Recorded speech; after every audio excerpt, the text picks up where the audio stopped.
Welcome back to the realistic road to glory, where we are in a relegation battle. It's all the R's at the moment. We have a relegation 6-pointer today to come against Ipswich Town. That's at the end of the day after we've played Cardiff, played Swansea and simmed Middlesbrough. Difficult fixtures today. All three of the first three are having very good seasons. Ipswich is the one where they are right with us in the table at present. We are 23rd on 6, they are 21 on 7.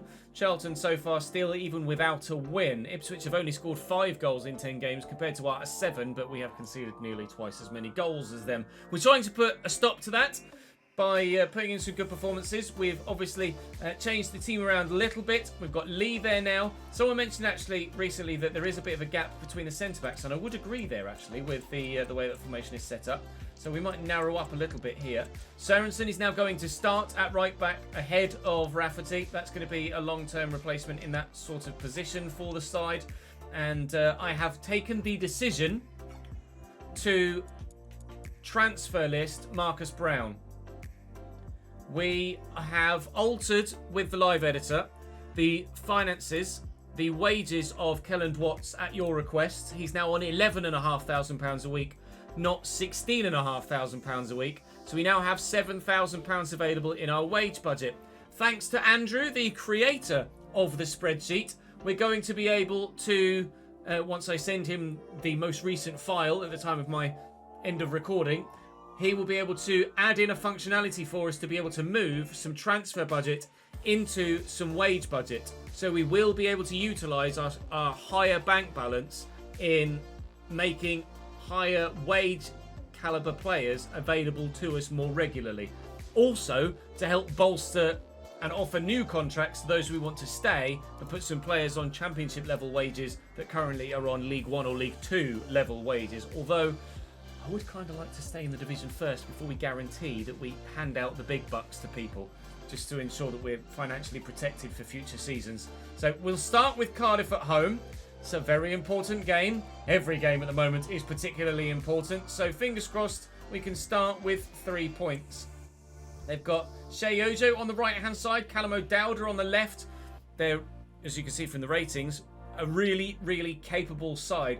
Sebastian Bornau at centre-back is a very, very capable centre-back for this level. He was in the Bundesliga with FC Köln in the not-too-recent past.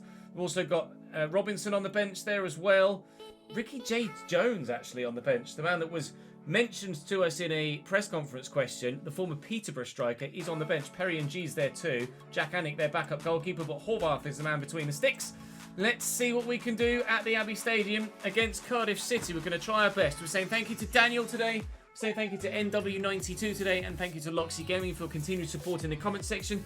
Do keep your press conference questions coming. Do keep your feedback coming on every other area of the save as well. It's all taken on board. I've been responding to you guys in the comment section as well, and I very much appreciate your love for this save. It's one of the favourite saves I've ever done as well. So let's get some points, shall we? Or at least attempt to. Sorensen, Brown, looking for the ball into Luke Berry. Berry will float it. It's not a great ball, but Liam Lee will find Brophy. Brophy will try and cut this back, and Yengi, who's yet to score more than 1 goal so far this season, doesn't give us an opening tick on the score sheet this time either. And Lee across to Sorensen. Sorensen forward to Marcus Brown. Marcus Brown has not played well so far this season. He was excellent for us last year. Yengi! Yengi! It's wide. I wanted an overhead kick. He just wouldn't give me one. Marcus Brown has yet to provide a goal or an assist so far this season.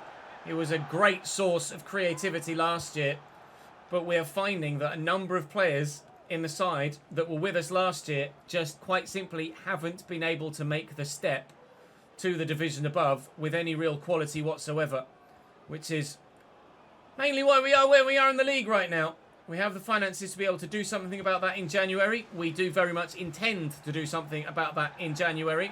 There is no time for sentimentality at this level in football. We need points, we need goals, we need to get out of the relegation zone.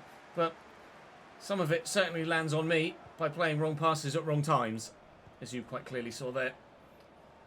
Decent build-up play, foiled by a lack of intelligence from the man in control. Look at that press. Getting very aggressive there. But it's not going to work. And ChesnoidGaming through the gap. We saw a similar goal scored by James Badajizi recently. Cassini! Last season, he would have buried that without even thinking about it. That's the difference. Last season, goals went in. This season, they're not. Nice ball. Here's ChesnoidGaming. Oh, the turn is just superb. I can't get near him. Cardiff lead. And that is quality we haven't shown all season ourselves. ChesnoidGaming gives the visitors the advantage. All made by this turn on the edge of the box. Completely sent the defender. And then no one can get near him. Top finish.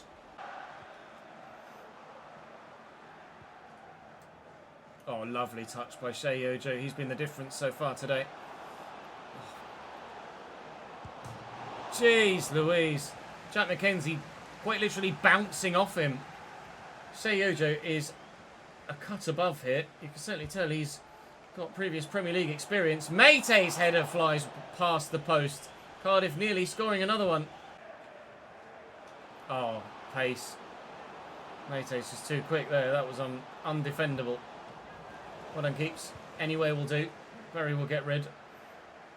Bloody hell. Up against it again, lads. We are up against it again. Wintle.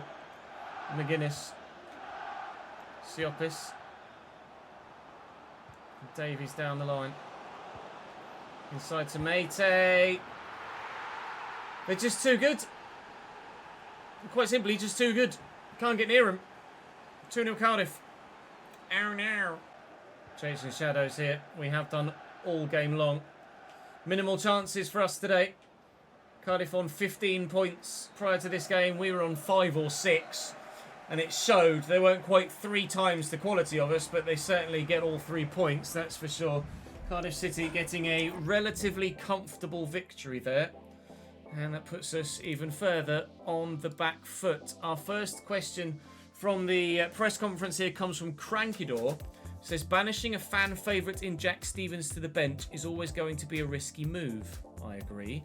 Many fans are of the opinion that he made quite a few good saves in the first 5 games of the season. If this gamble doesn't play out the way we would have hoped, and Matt Ingram also struggles somewhat at this level, can we expect to see Jack Stephens back in the Championship lineup in a rotational capacity? Absolutely. If things don't go the way that we anticipate, then we don't just stick with something that doesn't work. We're proactive and we will act upon it. Jack McKenzie's now grown up to 71, which is good. Nice to see some growth in the team. I have listed Marcus Brown on the transfer list, but 1.1 million is a figure I would accept, but Vizela is not necessarily the obvious destination for Marcus. I'm probably going to look to... another bid. Spezia this time. I'm probably going to look to loan in a winger rather than buy a winger out wide, as things stand for the foreseeable future. Portland Timbers.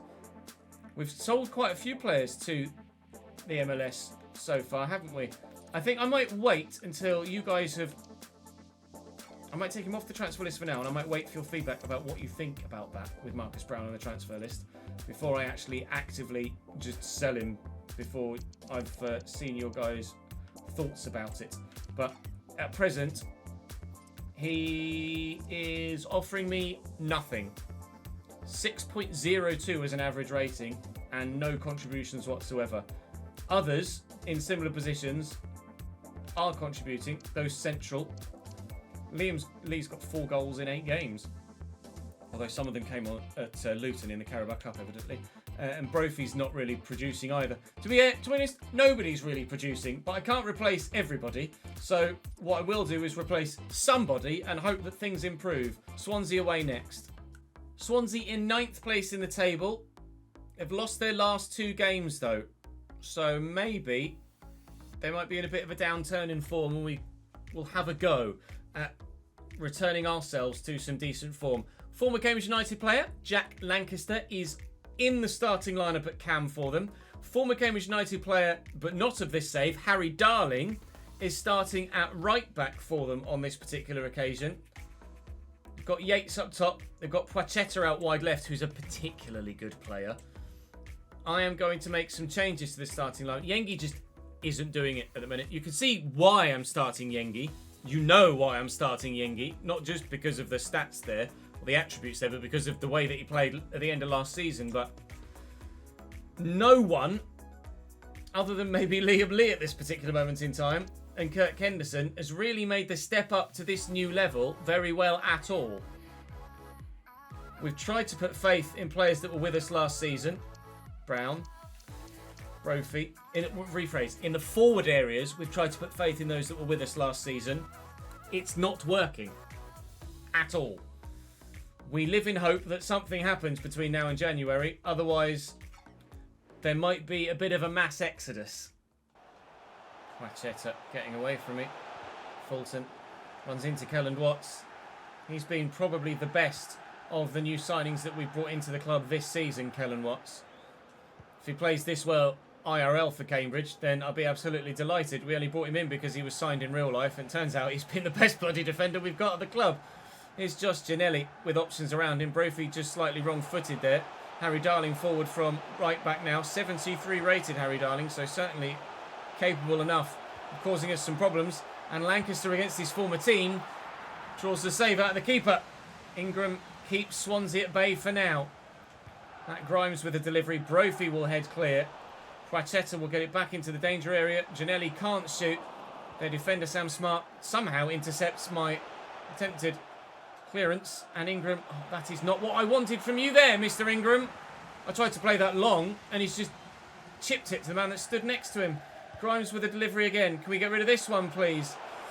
Yes, eventually. Okay. It's good football. And Liam Lee's on the run. Cleary finds him.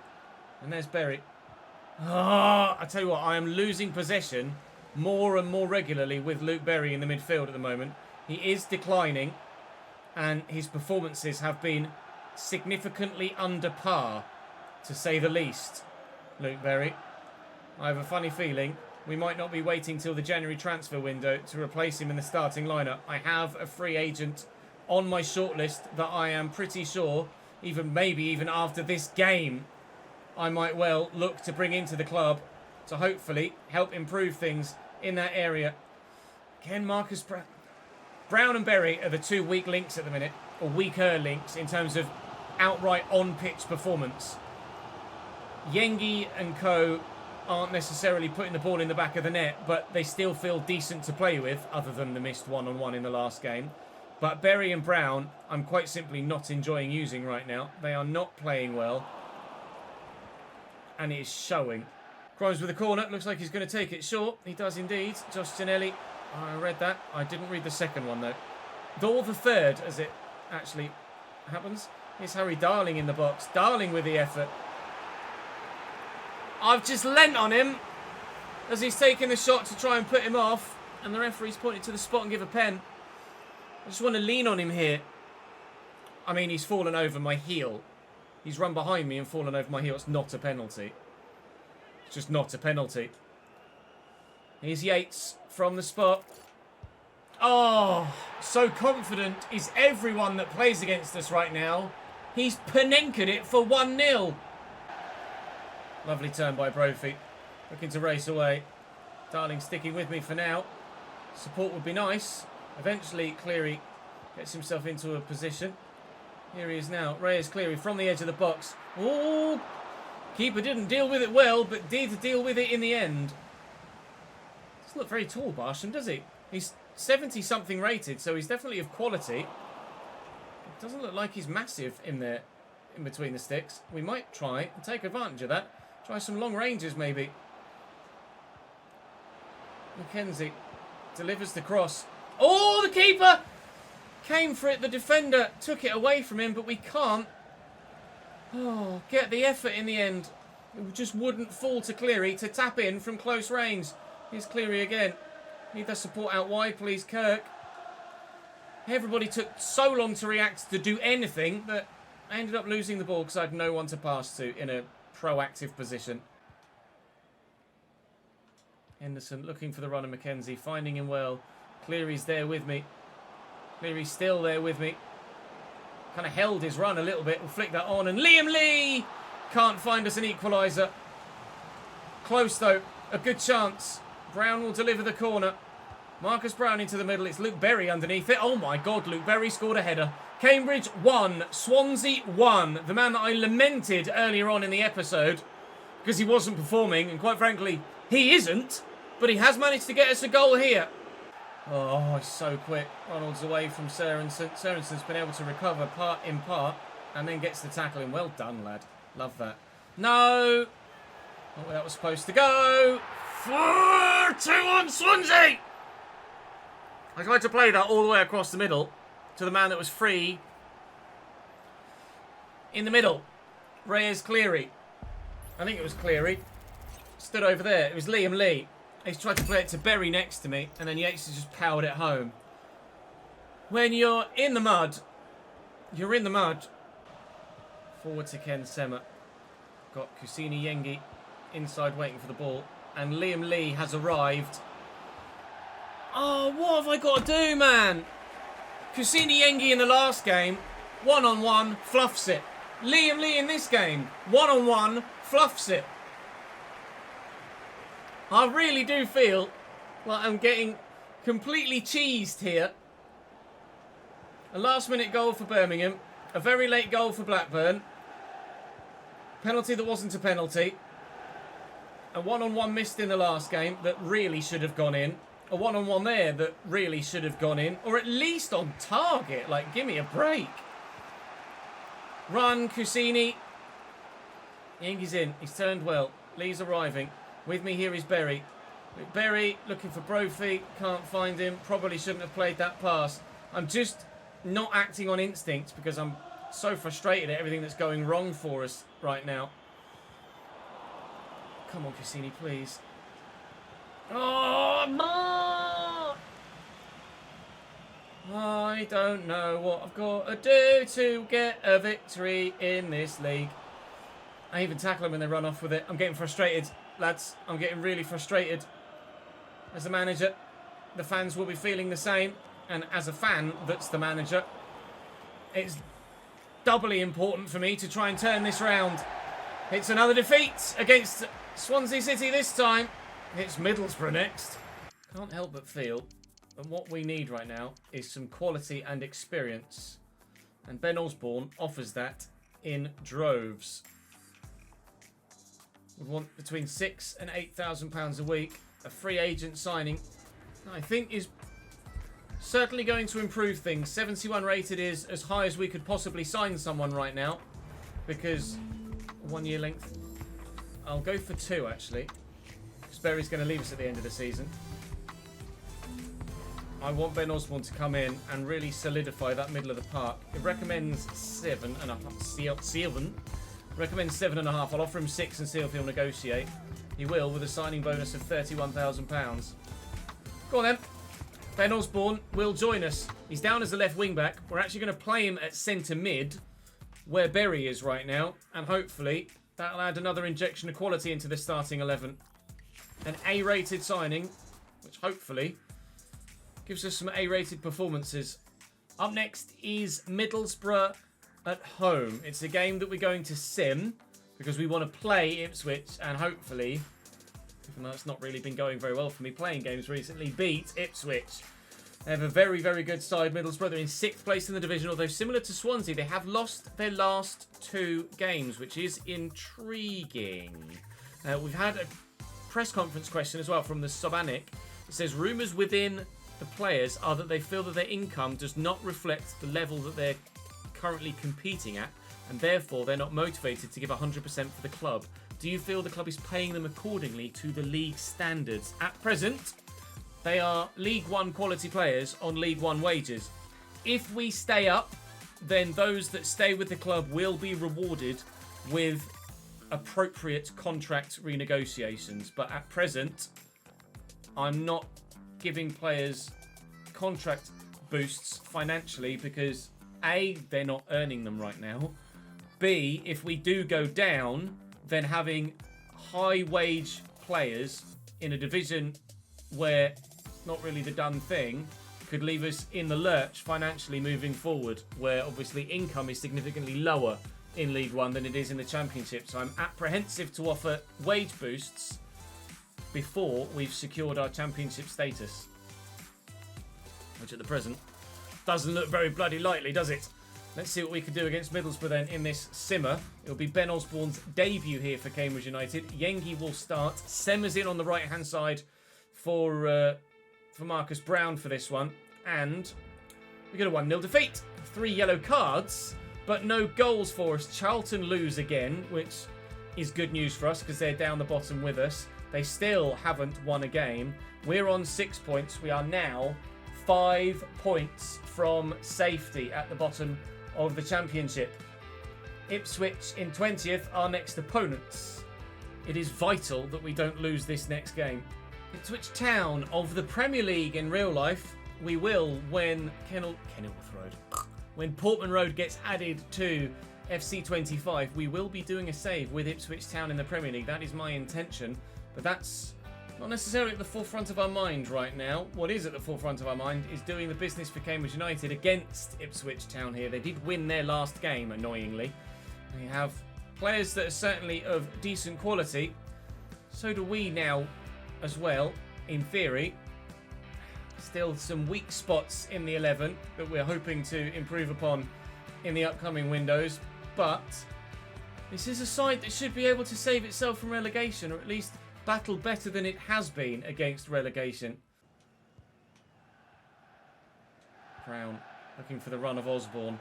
Osborne looking for the run of Cassini Yengi. Ben Osborne has immediately made an impact. An assist. Cassini Yengi scores, and at Portman Road, Cambridge United take a 1-0 lead. That's why we bought Ben Osborne. Sørensen. Ben Osborne's calling for it. Quickly to Marcus Brown, who spun superbly and is racing away now. We'll tuck it back for Ben Osborne. And Cassini Yengi's there again. And here's Liam Lee. He didn't score last time. He scored this time. Cambridge 2, Ipswich 0. What a performance when we need it. Come on, Yellers. Get yourselves out of the relegation zone. Get in. It's Connor Chaplin. If ever you needed pace and trickery to try and get yourself back into a game from 2-0 down, he is certainly one of the first on the call list for this level. Connor Chaplin earning his team a corner, taking it himself short to Marcus Harness, who's just spun away from me there very nicely. Axel Twanzebe back to Idris El Mizuni. And Wes Burns, and around the corner to Hurst, and what a save by Ingram. Somehow able to keep that out. Come on, lads, please. We don't score 2 goals very often in this division, and now that we have, we need to get the win. I don't know how Brophy hasn't just run away there. I tried to sprint with him, and he forgot the bloody ball. Oh, they can call for a pen all they like. This ref isn't buying, unlike the last one. Well done, Mackenzie. Get there again. Good lad. Get rid of it, please. It's not a great clearance, I'll be honest. Hit flat there, Mr. Kingsley. William Mackenzie again. And away. Ref. And away. Take the advantage. And Brophy's going. Liam Lee's with me. Cassini Yengi's in there. And we'll use it as a decoy run. Got 3 men over here. And it's Ben Osborne. Oh. It could have been 3 before half-time. What an impact Ben Osborne has had on this team. Remarkable. Kingsley's up. Wolfenden's there. Scott heads away. Can't quite win that. It's going to be 2-0 at half-time. It could have been 3. It really perhaps should have been 3. Massimo Luongo to Campbell. Lasse Sørensen sticking a toe in, fouling the man. Will get a yellow card, will he? No, nothing given, thankfully. Just the free kick. Chaplin to deliver. Going to go short by the looks of things. And Campbell, man that earned the free kick in the first place. Inside to Chaplin. Chaplin's got options. Here's Massimo Luongo. Good save by Ingram. Still the clean sheet remains. Still we need it to. And Zebe again. There's still definitely enough time in the game for Ipswich to score a goal or 2. Given our form this season and our history of conceding late, they will be confident of doing so as well. They won't yet. Those changes that I made, what feels like an age ago, finally make it onto the pitch. And hopefully... Oh, hopefully... Go on, Ben, lad. Ben Osborne has completely revitalised the entire club, let alone the starting 11. Everyone, out of nowhere, is now suddenly willing to fight for the badge, willing to get stuck in and do the business. Sometimes you just need that player of calibre, the right personality in the dressing room to give you that burst of fresh perception that you need. Ben Osborne appears, on the surface at least, in the short term, to have given us that. Zeno gets up and challenges Marcus Harness, whose header goes wide, and Cambridge United win their second game of the season. Away from home against Ipswich Town, we get the job done. That is massive. We have a final press conference question that comes from Tom before we go to the post-match interview here. With pundits predicting relegation this season, what are your plans for that? And do you think the board would keep you on? I think the board would keep me on, even if we get relegated. Plans are to not get bloody relegated, and results like that will ensure that we don't. Holy shit. Sam Forrest on loan at Georges, Sepsi-OSK Georges, has gone up 8 ratings. The flipping heck? 8? You just can't legislate for that. You send a 60 rated player out on loan and he comes back 68 rated. This isn't supposed to be a youth academy road to glory. I think I'm going to concentrate on real life players for the time being, and I'm not going to utilise the youth academy anymore. And we will do a similar save like this on 25 that is a youth academy road to glory, because evidently it's a good way to go about doing things and getting players into the starting lineup, isn't it? Forrest is currently only valued at 2.6 million. He's got 2 years left on his deal. What in the world? I'm going to let Sam Forrest go at the end of this season. I'm going to do the same with Adam Clarkson as well. I'll sell them both for undervaluation, and we will just... This is the first time we've done a save like this, so these are challenges that we're meeting head on for the first time. So I don't want it to become a Youth Academy road to glory. That's not the point of this save. So we will divert slightly with the way that we are we're doing things, and hopefully we'll be able to get ourselves into a better position from there on out with regards to the direction we take with the squad, because there's just no chance. We are 2 points from safety now. It was significantly more than that. Get in, lads. Huddersfield Town on 11, Ipswich Town on 11, Millwall on 11. Millwall we've drawn with, Huddersfield we've drawn with, Ipswich we've beaten, Charlton I don't think we've played yet, actually. So Stoke we've beaten. All of the sides that we've performed better against are in this bottom group, which says to me that everything is bang on with the whole realism side of things, isn't it, really? The sides that we've done well against are also the other sides that are struggling, and the sides that are struggling are ones that can't seem to beat us. I think, so far, this is, without doubt, the most realistic progression of any career mode save I have ever done. We are desperate, however, to survive in this division, and hopefully more points tomorrow will ensure that we do. Oh my god, we won. Oh my god, we kept a clean sheet. Oh my god, can we survive? Oh my god, Ben Osborne. Drop the video a like, subscribe to the channel. You don't want to miss any more of this. It's drama central every single day. I'll see you tomorrow.